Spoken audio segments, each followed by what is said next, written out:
விஜய்க்கு பின்னாலேயும் பிஜேபி இருக்குது. ஆனா மக்களுக்கு அது தெரிஞ்சா ஓட் போட மாட்டான்னு சொல்லித்தான் இந்த கதையை டிராமா போடுறான் இந்த விஜய். அதிகப்படியான முடி உதிர்தல், தலையில் அரிப்பு, பொடுகு, புண், கொப்பளங்கள் போன்றவற்றால் அவதியா? அனைத்திற்கும் ஒரே தீர்வு டாக்டர் ஸ்ரீவர்மா பிசிஆர் கேஷியமுத் ஷாம்பு. சம்மர் ஹாலிடேஸ் வந்தாச்சு, நம்ம ஜிடி ஹாலிடேஸும் வந்தாச்சு.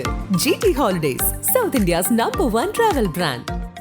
Periyar Maniammai Institute of Science and Technology, Tanjavur. RIAC ranked number 17 in India by IIRF. அந்த ஜெயலலிதா செத்த ஒரு 30 நாள் கூட வெயிட் பண்ணாம தான் பொதுச் செயலாளரா இருக்கணும், தான் வந்து சீஃப் மினிஸ்டரா வரணும்னு சொல்லி அந்த பேராசையில அதெல்லாம் செஞ்சிச்சு. அப்ப இட்ஸ் கிளியர் மக்கள் எப்பவுமே நம்மளுக்கு ஓட் போட்டுட்டு இருப்பாங்கன்னு நம்ம நினைச்சா அது நம்மளோட முட்டாள்தனம். சசிகலாவும் டிடிவி தினகரன் வந்தால் கண்டிப்பா அதிமுகவுக்கு நெகட்டிவ் தான். அந்த பொம்பளை யாருன்னா ஒத்துறாது நல்ல பொம்பளைன்னு சொல்லுவாங்க. இப்போ வந்து அங்க சுத்துற கூட்டம் எல்லாம் அந்த பொம்பளை கிட்ட இருக்க பணத்தை கொள்ளாடிக்கிறது தான் சுத்திட்டு இருக்காங்க. நாட்டில் என்ன இன்டெலிஜென்ஸ் ஃபெயிலியர், டோட்டல் ஃபெயிலியர் இந்த பஹல்காம் இன்சிடென்ட்ல. அப்ப நீங்க எப்படி மாற தட்டிக்கலாம்? இந்த மாதிரி நாங்க எங்க அட்மினிஸ்ட்ரேஷன் இஸ் கிரேட்னு சொல்லும் போது நோ. வணக்கம் மேம். வணக்கம். அதிமுக செயற்குழு கூட்டம் நேத்தைக்கு நடந்து முடிஞ்சிருக்கு. இந்த செயற்குழு கூட்டத்தில் பல்வேறு தீர்மானங்கள் நிறைவேற்றிருக்காங்க. அண்ட் அது மட்டும் இல்லாமல் பலமான கூட்டணி அமைப்போம் அப்படின்ற மாதிரி சொல்லியிருக்காங்க. ஏன்னா ரீசெண்டாக நம்ம பார்த்துருந்தோம் அதிமுக பாஜக கூட்டணி அமைச்சிருந்தாங்க. அது இல்லாமல் இன்னும் பலமான மெகா கூட்டணி அமைப்போம், பல்வேறு கட்சிகள் நம்மளை நோக்கி வருவாங்க அப்படின்ற ஒரு பேச்சை எப்படி புரிஞ்சுக்கலாம்? எந்தெந்த கட்சிகளை சொல்கிறாங்க? ஃபர்ஸ்ட் வந்துட்டு இவங்க இந்த பிஜேபியோட அலைன்ஸே பெரிய வந்துட்டு வீக்கஸ்ட் அலைன்ஸ். ஓகே, நான் வந்து அடிக்கடி சொல்லிகிட்டே இருக்கிறது தான், தமிழ்நாட்டை பொறுத்த வரையிலும் பிஜேபிக்கு மக்கள் வந்து பிஜேபியை நம்ப மாட்டாங்க. ஒன்று. ரெண்டாவது, இந்த 11 வருஷம் ஆஃப் பிஜேபி ஒரு அவல அட்மினிஸ்ட்ரேஷன், விலைவாசி இதெல்லாமே ரொம்ப ஒரு மோசமான நிலையில் இருக்கிறது. அந்த மாதிரி இருக்கும்போது மக்கள் வந்து எப்படி பிஜேபியை ஆதரிக்கிறாங்க? இப்போ வந்துட்டு அட்லீஸ்ட் நீங்கள் சொல்கிறீங்க 2019 அப்போது எல்லாரும் அந்த மாயில் இருந்தாங்க, ஏதோ பிஜேபி ஏதோ பெருசாக பண்ணிடுவாங்க சொல்லிட்டு அந்த மாயில் இருந்தாங்க. அந்த காலகட்டத்திலேயே அவ்வளோ ஒரு ஸ்ட்ராங் டைம்லேயே அவ்வளோ பணம் செலவு பண்ணி, தட் இஸ் அதிமுகவும் ஆளும் கட்சி, பிஜேபியும் ஆளும் கட்சி பார்லிமெண்ட்டில் வாஷ் அவுட் ஆனாங்க. ஜனவரி 2024 வந்து எல்லாரும் என்ன சொன்னாங்க? All the channels, that is BJP 440 seats கன்ஃபர்ம்டுன்னு சொன்னாங்க after the Ram temple. Okay, அதுக்கப்புறம் ஃபெப்ரவரியிலேயே பிரச்சனை வந்துச்சு. ஓகே, அப்போ வந்துட்டு அவங்க எதிர்பார்த்தாங்களா அவங்களுக்கு இது ஃபெப்ரவரி மார்ச் வந்துட்டு மோடி பேசின பேச்சுகள், தட் இஸ் அவ்வளோ வந்து ஒரு மக்களை வந்துட்டு பிரிக்கக்கூடாது. இப்போ வந்து மக்கள் வந்து நம்ம யாருமே வந்து ஹிந்து முஸ்லிம் சொல்லிட்டு ஹேட் பண்ணுறது இல்லை. வேணா ஒவ்வொருத்தரும் ஒவ்வொரு ஏரியாவில் பிரச்சனைகள் இருக்கலாம், பக்கத்து வீடு அந்த மாதிரி பிரச்சனை. But on a general basis வந்து நான் வந்து எந்த முஸ்லீமே ஹேட் பண்ண மாட்டேன், எந்த முஸ்லீமே என்னையும் ஹேட் பண்ண போகிறதில்ல. நம்மளுக்கு ஃப்ரெண்ட்ஸ் இருக்காங்க, எல்லாருமே இருக்காங்க. அப்போ வந்து அதை ஜென்ரலைஸ் பண்ணக்கூடாது. ஏன்னா இவங்க வந்து முஸ்லீம்ஸை ஹேட் பண்ணுறதால இந்த மாதிரி ஸ்ப்ரெட் பண்ணும்போது மக்கள் எல்லாரும் என்ன சொன்னார் Modi? 1,40,00,000 that is 140 crore people வந்து என்னோட குடும்பம், என்னை எல்லாரும் நேசிக்கிறார்கள், என்னை எல்லாரும் எல்லாருமே எனக்கு தான் ஓட் போடுவேன். அந்த ஓவர் கான்ஃபிடென்ஸ், அந்த ஓவர் கான்ஃபிடென்ஸில் தான் அவங்க வந்து ஃபெயிலியர் ஆகுறது. அப்போ வந்துட்டு அந்த 440 seats சொன்னது அவங்களுக்கு வந்து 240 தான் வந்துச்சு. Almost 200 seats washed out. அந்த 240லையும் 140 வந்து இப்போவுமே என்ன சொல்கிறாங்க, இந்த ரிக் ஆனது, தட் இஸ் மேனிப்புலேட் பண்ணியிருக்காங்க இந்த எலெக்ஷன். அது இல்லை இவிஎம் வச்சு, நாட் இவிஎம் ஆக்சுவலி. அவங்க என்ன பண்ணியிருக்காங்கன்னா அந்த 5 o'clock மேலே இவ்வளோ பெர்சன்டேஜ் ஆஃப் ஓட்டர்ஸ் வந்து ஓட் பண்ணியிருக்காங்கன்னு சொல்லிட்டு ஒரு ராங் இது. இப்போ அந்த காலகட்டத்தில் பேலட் பேப்பர் இருக்கும் போதே பை தி ஈவினிங் பெர்சன்டேஜ் சொல்லிடுவாங்க. இவ்வளோ டெவலப்மெண்ட், இவ்வளோ இது ஐடி செக்டர் எல்லாம் இவ்வளோ வந்த அப்புறம் உடனே சொல்ல வேண்டியது ஆல்மோஸ்ட் நைட் மட்டும் ஆகிட்டு அதுக்கப்புறம் அதையுமே இல்லைன்னு சொல்லி அடுத்த நாள் அதை மாற்றுறாங்க. அப்போ வந்து ஏதோ கோல்மால் பண்ணுறாங்கன்னு சொல்லிட்டு இட்ஸ் வெரி கிளியர். அப்போ வந்துட்டு பிஜேபி அண்ட் அதிமுக அலைன்ஸாலே இவங்க ஜெயிச்சிடுவாங்கன்னா அது நம்பர் 1 நெகட்டிவ். 2021 நீங்கள் பார்த்தீங்க பிஜேபியும் அதிமுகவும் அலைன்ஸ் போட்டாங்க, ப்ளஸ் இதர கட்சிகள் ஒரு சிலர் இருந்தாங்க அவங்களோட. அப்போ அவங்க ஜெயிச்சாங்களா? கிடையாது. தட் இஸ் மக்களோட உணர்வு யாருமே தெரிஞ்சுக்கல. மக்கள் வந்து என்ன நினைக்கிறாங்கன்னு சொல்லிட்டு நீங்கள் எங்கே போய் பார்க்கணுன்னா இந்த பட்டி தொட்டிலெல்லாம் போய் கேட்கணும் மக்களோட இது. இந்த டீ கடைங்கள ஒரு ஆட்டோ டிரைவர், அவங்க தான் ரியல் ஒப்பீனியன் கொடுக்கறது அவங்க. ஓகே, இது மெனி பொலிட்டிக்கல் லீடர்ஸ் ஃபெயில். அது வந்துட்டு அவங்களுக்கு வந்து அந்த ஆணவம், இந்த ரூமில் உட்காந்து அண்ணே நீங்கள் தான் ஜெயிப்பீங்க அண்ணேன்னு ஒருத்தன் இது உஸ்பேத்தி விட்டுட்டு இருப்பான். அதெல்லாம் அவங்களுக்கு ரியாலிட்டிஸ் பார்க்கறதில்ல. இது வந்து I think I stand corrected. I think it was 2001 election இல்லாட்டி 2011 வந்து ஸ்டாலின் வந்து எல்லா ஜாதி கட்சிகளையும் கூப்பிட்டுட்டு வந்து அவங்களோட திமுகவோட சேர்த்தாங்க. அப்போ தேவர் ஸோ கான்ஃபிடென்ட் தட் அவங்க அலையன்ஸ் வந்து ஸ்ட்ராங் அலையன்ஸ்ன்னு சொல்லி, ஆனால் தே லாஸ்ட். ஆனால் தமிழ்நாட்டில் ஒன்று மட்டும் நான் சொல்கிறேன், I am not a lover of DMK party, nothing. ஆனால் டிஎம்கே பார்ட்டிக்கு இருக்க அமைப்பு, அவங்க எலெக்ஷன் முடிஞ்ச அப்புறம் ரொம்ப சிஸ்டமேட்டிக்காக இருப்பாங்க. ஓகே, ஈவன் எலெக்ஷன் டைம்லேயே அவங்க அந்த பூத் ஏஜென்ட்ஸ் எல்லாமே எவ்வளோ ஓட் போட்டிருக்காங்க இதெல்லாம் ரொம்ப பர்ஃபெக்டாக எடுப்பாங்க. Okay, that is not so in other states. தமிழ்நாட்டில் மட்டும் அந்த credit we have to give it to DMK. அந்த ரொம்ப உன்னிப்பாக பார்த்து செய்வாங்க. Okay, they are dedicated. அவங்க ஒர்க்கர்ஸ் வந்து they are dedicated to their party. புரியுது. ஆனா டிஎம்கேவை விட அதிமுக தானே நம்ம அதிக முறை ஆட்சியில் இருந்திருக்காங்க. அப்ப அவங்களும் வெல் ஸ்ட்ரக்சரல் பார்ட்டி தானே. கரெக்ட்.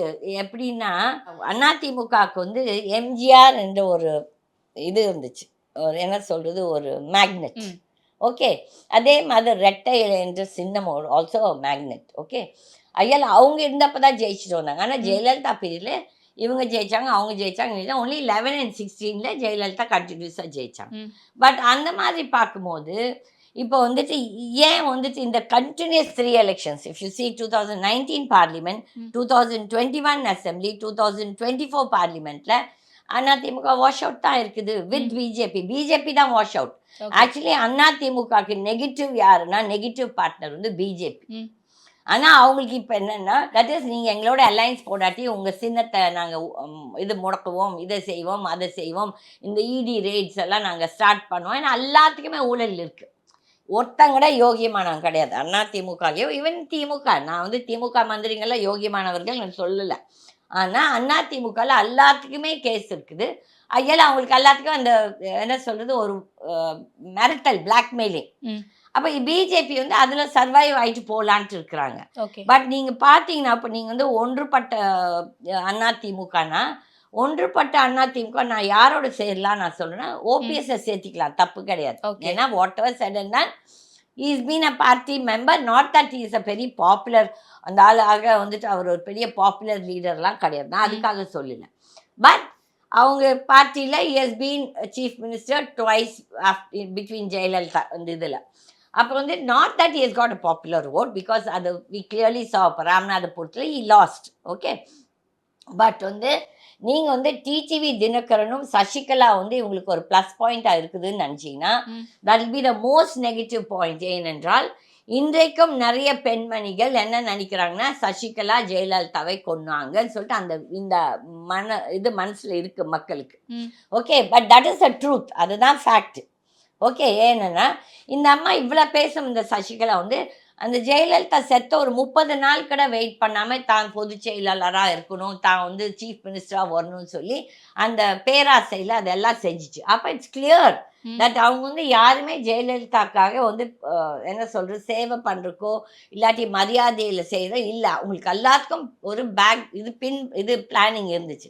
தட் இஸ் இந்த அம்மா தலையை போட்டால் நம்ம வந்து சிஎம் ஆகணும்னு சொல்லிட்டு அந்த பிளான் சசிகலா அவங்க ஹஸ்பண்ட் எல்லாத்துக்குமே இருந்துச்சு. ஆகையால நீங்கள் வந்து சசிகலாவால் வந்து அதிமுக ஓட்டு விழும் என்று நினைத்தால், இவங்கெல்லாம் என்ன நினைக்கிறாங்கன்னா, பாமக தட் இஸ் இந்த 1 year ஓட்டுக்கு அப்புறம் கல்லர் தட் இஸ் தேவர் சமுதாயம் ஓட் ஒரு நல்ல ஒரு சப்ஸ்டான்ஷியல் ஓட், முக்குளத்தோர் ஓட்டு இருக்குது. அதால் இவங்களுக்கு ஜெயிக்க போகிறாங்கன்னு சொன்னீங்கன்னா, அப்போ ஏன் 2021 வந்துட்டு டிடிவி தினகரன் உன்னோட முக்குளத்தோர் ஓட் ஒரு ஆளுக்கு நீ ஜெயிச்சிருக்கணும். ஓகே, அட்லீஸ்ட் ஒரு 4 கான்ஸ்டிடியூவன்சிஸ் அந்த ஜாதி ஓட் ஒரு சில இடத்துல இருக்குது, தட் இஸ் மெஜாரிட்டி. ஓகே, அப்போ ஏன் நீங்கள் ஜெயிக்கலைன்னா, நீங்கள் மக்கள் மத்தியில் உங்களுக்கு வந்து பாப்புலாரிட்டி இருக்கானா? இல்லை.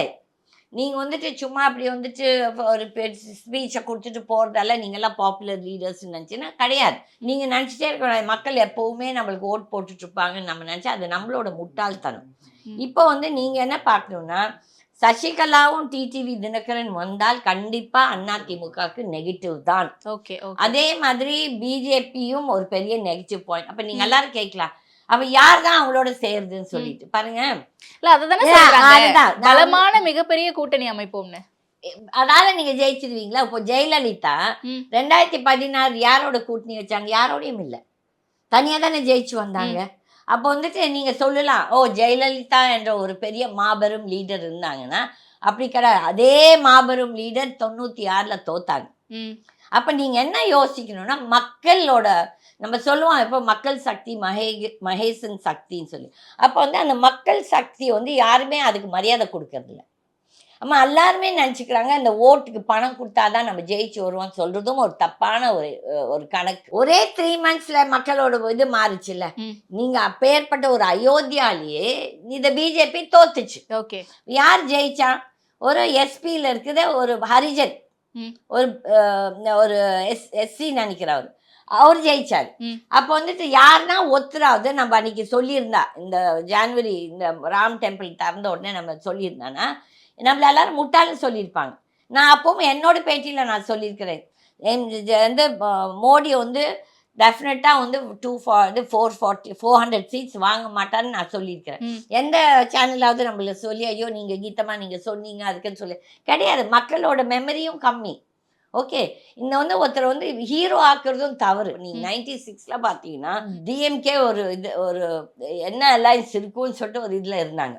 எல்லாரும் நினச்சிட்டாங்க ஜெயலலிதா அப்படியே ஷீல் வாக் த்ரூன்னு. நான் ஒரே ஒரு ஆள் தான் சொன்னேன், ஷீல் பி வாஷ்ட் அவுட். 3 சீட்டுக்கு மேலே ஜெயிச்சாங்கன்னா நான் அரசியலே பேச மாட்டேன். நீ 3 சீட் தான் ஜெயிச்சாங்க, including she lost. Her own nephew ask me, he as என்ன ஆண்டி எங்கள் அத்தை கூட தோப்பாங்களா? நான் ஆமாடா உங்கள் அத்தையும் தோப்பாங்கன்னு தான் சொன்னேன். 96ல் எலெக்ஷன் நடக்கும்போது ஃபர்ஸ்ட் 9 சீட் தான் அனௌன்ஸ் பண்ணாங்க ஜெயலலிதா. அந்த 9 சீட் அனௌன்ஸ் பண்ணும்போது நான் அவங்க அண்ணன் வீட்டில் தான் இருந்தேன். அப்போ வந்து எல்லாரும் டிஸ்கஸ் பண்ணிட்டு போய் இவங்க ஜெயிப்பாங்க எல்லாம் பேசிட்டு இருந்தாங்க. அப்போ நான் ஒரே ஒரு ஆள் தான் சொன்னேன், இந்த 9ம் தோக்கும்னு சொன்னேன். அப்போ தான் என்கிட்ட தீபக் கேட்டேன், என்ன ஆண்டி எங்கள் அத்தை கடை தோப்பாங்களா? ஆமாடா உங்கள் அத்தையும் தோப்பாங்க. அதில் இது வந்து நிறைய பேர்த்துக்கு புரியல, மக்கள் மத்தியில் மக்கள் என்ன நினைக்கிறாங்க. மக்கள் இன்னைக்கு வந்துட்டு பொருளாதாரம் கஷ்டத்தில் இருக்கிறாங்க, வேலை வாய்ப்பு இல்லாமல், அதுக்கப்புறம் இந்த விவசாயிகள் படுற கஷ்டம், இதெல்லாம் வந்து எந்த அரசியல்வாதியாவது அதை பற்றி பேசும்போது வந்து நிர்மலா சீதாராமன் வந்திருக்குது நேத்தோ முந்தா நேத்தோ. என்ன ஒரு ஆணவம் லாங்குவேஜ், அந்த திமிரு, அந்த லாங்குவேஜ் அந்த see that's not good for her. she is thinking ஏதோ ஓசியில் வந்து சீட் வந்து ராஜ்யசபா சீட் வாங்கிட்டு தான் மந்திரியாக இருக்குல்ல, அந்த ஆணவம் அந்த பொம்பளைக்கு தெரியல, கண் தெரியாமல் பேசிகிட்டு இருக்கு. மக்கள் திருப்பி இறங்கி அடிக்க ஆரம்பிச்சாங்கன்னா அந்த பொம்பளைங்க எல்லாம் தெரியாது அவங்களுக்கு என்ன மக்களோட கஷ்டம்னு சொல்லி. எந்த பாமர மக்கள் இவங்களெல்லாம் மீட் பண்ண முடியுது? யாருன்னா ஒருத்தர் வந்து பொருளாதாரத்தை பற்றி பேசுகிறாங்களா, இல்லாட்டி மக்கள் யாருன்னா மக்களை சந்திக்கிறாங்களா, இல்லாட்டி எந்த எம்பி ஆகுது எம்எல்ஏ ஆகுது ஒரு வாரத்தில் இல்லாட்டி மாசத்துல ஒரு நாள் என் தொகுதி மக்கள் வாங்க என்ன பிரச்சனைகள் இருக்குதுன்னு சொல்லி கூப்பிடுறாங்களே? நம்மள கிடையாது. நம்ம யாருன்னா போய் அவங்கள போய் பார்க்கணும்னா 1000 கேள்வி அந்த பிஏ கேட்பான். எதுக்கு என்ன ஏது, நம்ம அந்த பொட்டி போய் கொடுத்தா எஸ். இப்போ என் மாதிரி ஒரு பணக்கார லேடிக்கிற நான் பொட்டி கொடுக்காதவால எனக்கும் அப்பாயின்மெண்ட் கிடைக்காது. அப்போ வந்து நீங்கள் யோசிக்கணும், பாமர மக்களுக்கு என்ன இவங்கெல்லாம் செய்யலாம். பொருளாதாரம் அவ்வளோ பிரச்சனைகள் இருக்கும்போது இதே நிர்மலா சீதாராமன் 2 வீக்ஸ் முன்னால் இந்த அலையன்ஸ் போடுறதுக்கு முன்னால் நம்ம தான் முதல்ல வந்து இவங்களை எல்லாத்தையும் மெட்டி போட்டு போயிருக்கு. அதுக்கப்புறம் அமித்ஷாக்கு இப்போ அதிமுக அலையன்ஸ் முக்கியமாக போச்சு. இங்கே நாட்டில் என்ன இன்டெலிஜென்ஸ் ஃபெயிலியர், டோட்டல் ஃபெயிலியர். இந்த பஹல்காம் இன்சிடெண்ட்டில் டோட்டல் இன்டெலிஜென்ஸ் ஃபெயிலியர். அப்போ நீங்கள் எப்படி மாற தட்டிக்கலாம்? இது மாதிரி நாங்கள் எங்கள் அட்மினிஸ்ட்ரேஷன் இஸ் கிரேட்னு சொல்லும் போது நோ. அப்போ வந்து நீங்கள் மக்களை பற்றி நினைக்க கிடையாது. உங்களுக்கு வந்து உங்கள் ஆட்சி உங்கள் இது பெருமை, நீங்கள் எப்படி ஆட்சியை படி பிடிக்கலான்னு சொல்லிட்டு அதை பற்றி தான் நீங்கள் கவலைப்படுறீங்க தவிர்த்துட்டு யாராவது மக்களை பற்றி கவலை கிடையாது எந்த அரசியல் கட்சியும். இல்லைன்னா எல்லாருமே இங்கே அதை நம்ம சொல்கிறாங்க, தமிழ்நாட்டை பொறுத்த வரைக்கும் எங்கள் எல்லா கட்சிகளுக்கும் ஒரே எதிரி வந்து டிஎம்கே தான். ஸோ டிஎம்கேவை எதிர்க்கணும், ஆட்சியிலேருந்து தகர்க்கணும் அப்படின்னா நம்ம எல்லாருமே ஒன்றா சேரணும், ஒரே அலையன்ஸில் இருக்கணும் அப்படின்னு சொல்லிட்டு. ஸோ அதுக்காக நான் அதை ஒத்துக்கிறேம்மா. நான் ஒன்றும் சொல்லலை டிஎம்கே வந்து பெரிய யோகிய சிகாமணி அந்த கட்சியில் இருக்கும் நபர்கள் எல்லாரும் ஊழலே செய்யாதவர்கள் சொல்லி நான் சொல்லவே இல்லை. இவங்கெல்லாம் செய்யறதால ஒருத்தர் தோக்கடிப்பாங்கன்னா முடியாது. இவங்களோட கணக்கு தப்பா போகும். நான் வந்துட்டு அதுக்கு டிஎம்கே ஜெயிச்சு வருவாங்கன்னு சொல்லல, 1000 நடக்கலாம்.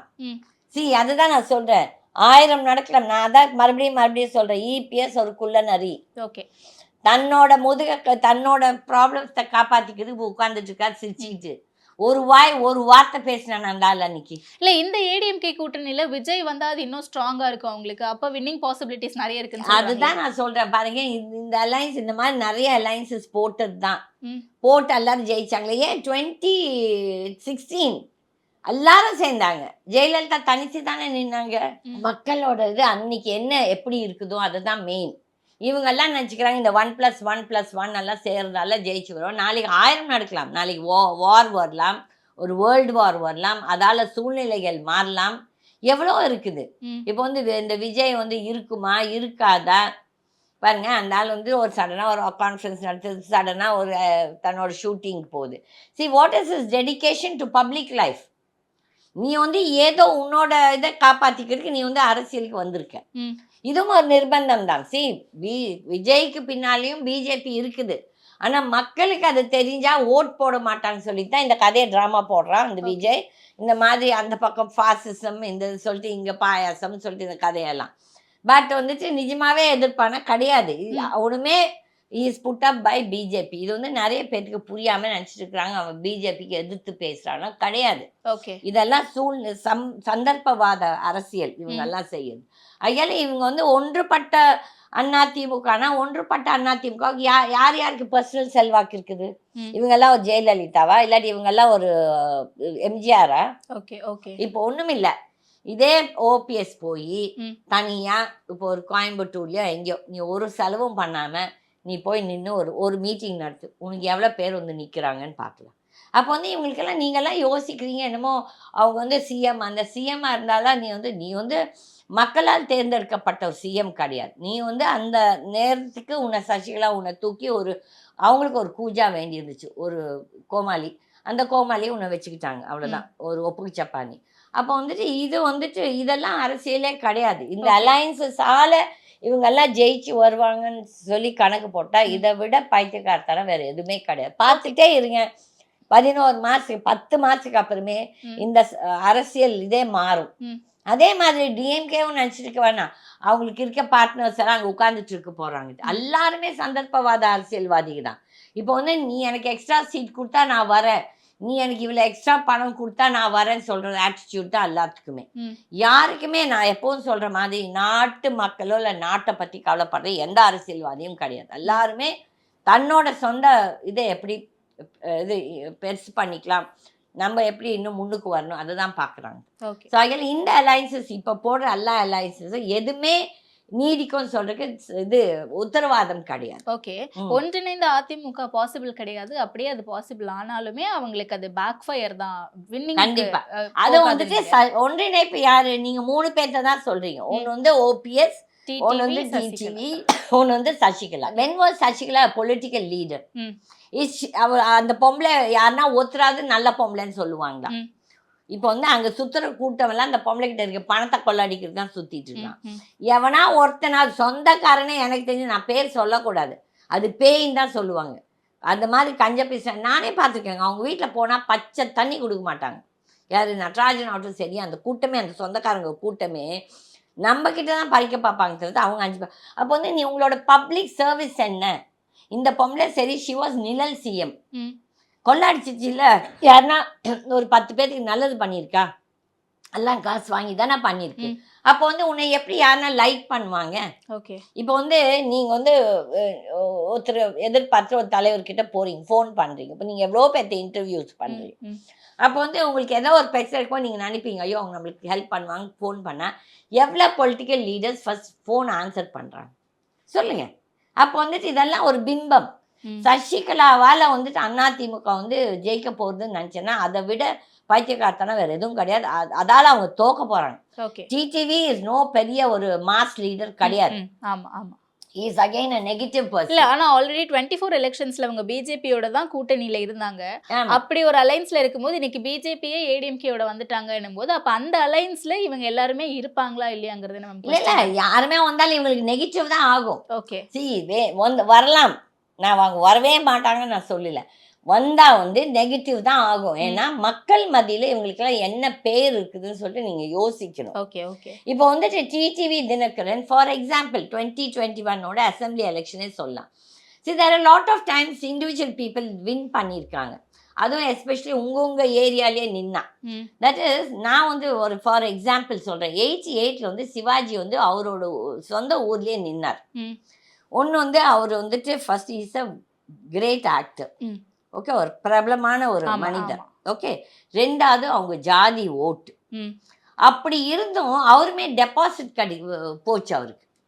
ஓகே, அதே மாதிரி ஜானகி எம்ஜிஆரோட பொண்டாட்டி, அதுவும் ஆண்டிப்பட்டி வந்து எம்ஜிஆரோட தொகுதி. அப்போ அந்த தொகுதி மக்கள் இது நம்ம தலைவரோட பொண்டாட்டின்னு சொல்லி ஓட் போட்டாங்களா? இல்லை. She also last her deposit. Moopanar வந்து அவரோட ஏரியாவில் தான் நின்னார், பாப்பநாசமோ ஏதோ. அது மறுபடியும் ஜாதி ஓட்டு இது வந்து எவ்வளோ வருஷமா அவருமே தோத்து அதுக்கப்புறம் ரீகவுண்ட் பண்ணி கோல்மால் பண்ணி தான் ஜெயிக்க வச்சாங்க. அது கருணாநிதி செஞ்ச ஒரு, ஏன்னா அவங்க ஜெயிச்சு வந்துட்டாங்க, நான் அவங்க தான் ஆட்சின்னு சொல்லும் போது ஆக்சுவலி இந்த ஆஃபீஸர்ஸ் அதுக்கு தகுந்தபடி மேனிப்புலேட் பண்ணுவோம். ஓகே. அப்போ இந்த 3 பேரும் அதில் 2 பேர் டெபாசிட் இருந்தது. மூப்பனார் வந்து தோத்துட்டு அதுக்கப்புறம் ரீகவுண்டிங் பண்ணி ஜெயிக்க வச்சாங்க. அப்போ அதே சூழ்நிலையிலே நானும் நின்னேன். நான் வந்து பெரிய பொலிட்டிக்கல் லீடர் கிடையாது, நான் ஒரு சினிமா நடிகர் கிடையாது, எங்கள் கட்சி அங்கே அந்த தொகுதியில் நின்ன தொகுதியில் எங்கள் கட்சிக்கு ஆளே கிடையாது, திமுகவுக்கு ஓட்டே கிடையாது. கோபிச்செட்டிப்பாளையம் இட் இஸ் டோட்டலி ஒரு இரட்டை இலை தொகுதி ப்ளஸ் கவுண்டர் அந்த சமுதாயத்துக்கு. அப்படி இருந்தும் நான் வந்துட்டு 27,000 ஓட்டு வாங்கினேன், செகண்ட் பிளேஸ் எடுத்தேன். செங்கோட்டையன் ஜெயிச்சார் என்னன்னா கள்ள ஓட்டு போட்டு. அதை பற்றி எனக்கு ஒன்றும் பிரச்சனை இல்லை. அப்போ வந்து நீங்கள் யோசிக்கணும், இந்த தலைவர்களால் இவங்க கண்டிப்பாக ஜெயிச்சு வருவாங்கன்னு நீங்கள் நினச்சிங்கன்னா இதை விட பைத்தியக்காரத்தனம் வேறு எதுவும் கிடையாது. இந்த சுச்சுவேஷனில் அதிமுகவோட நிலை இதுக்கப்புறம் எப்படி இருக்குன்னா, ஒரு கட்டத்தில் எங்கே பீக்கில் இருந்த கட்சி இன்னைக்கு எந்த நிலைமையை நோக்கி போய்கிட்டு இருக்கு அப்படிங்கிறது தெரியல.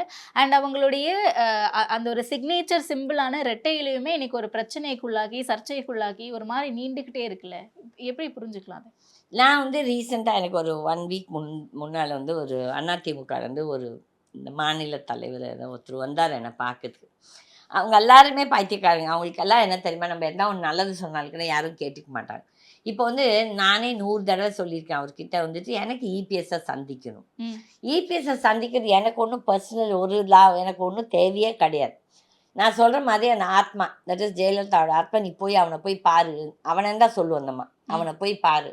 நான் சொல்கிறது நான் எப்படி பார்க்குறேன், அந்த ஆள் நம்மளுக்கு அப்பாயின்மெண்ட்டே கொடுக்கறது இல்லை, அகையில் நான் ஒன்றும் பார்க்கவே முடியாது. அப்போ நான் அந்த ஆள்கிட்ட சொன்னேன், உங்களுக்கு என்னை பற்றி தெரியும், நான் போய் பேச மாட்டேன்னு சொல்லிட்டு எனக்கு ஒரு ஹெல்ப்பும் வேணாம் உங்கள் இபிஎஸ் கிட்டேருந்து, பட் அந்த அம்மா ஒன்று பேச சொல்லுது அந்த ஆளோட. அப்போ வந்து அவங்க சரி நான் பொய்யே பேசிட்டோம், நான் பொய்யே பேசுகிறேன். நானும் ஒரு கட்சிக்கு பொதுச் செயலாளராக இருந்தேன்னா, அந்த பொதுச் செயலாளராக இருக்கும்போது உங்கள் கட்சியை காப்பாற்றி விட்டேன்னா, உங்கள் கட்சி இன்னைக்கு இருக்குதுன்னா அன்றைக்கி ஜெயலலிதா சிஎம் ஆனதுன்னா அதுக்கு எனக்கும் ஒரு பங்கு இருக்குது. அப்போ வந்து அந்த பேக்ரவுண்டு கூட யாரோட நீ பேச போகிறேன்னு கூட தெரியாத ஒரு இவனெல்லாம் ஒரு அரசியல் தலைவர்னா, நான் எப்பவும் சொல்வேன், ஒரு எறும்பும் ஒரு துரும்பும் அரசியல்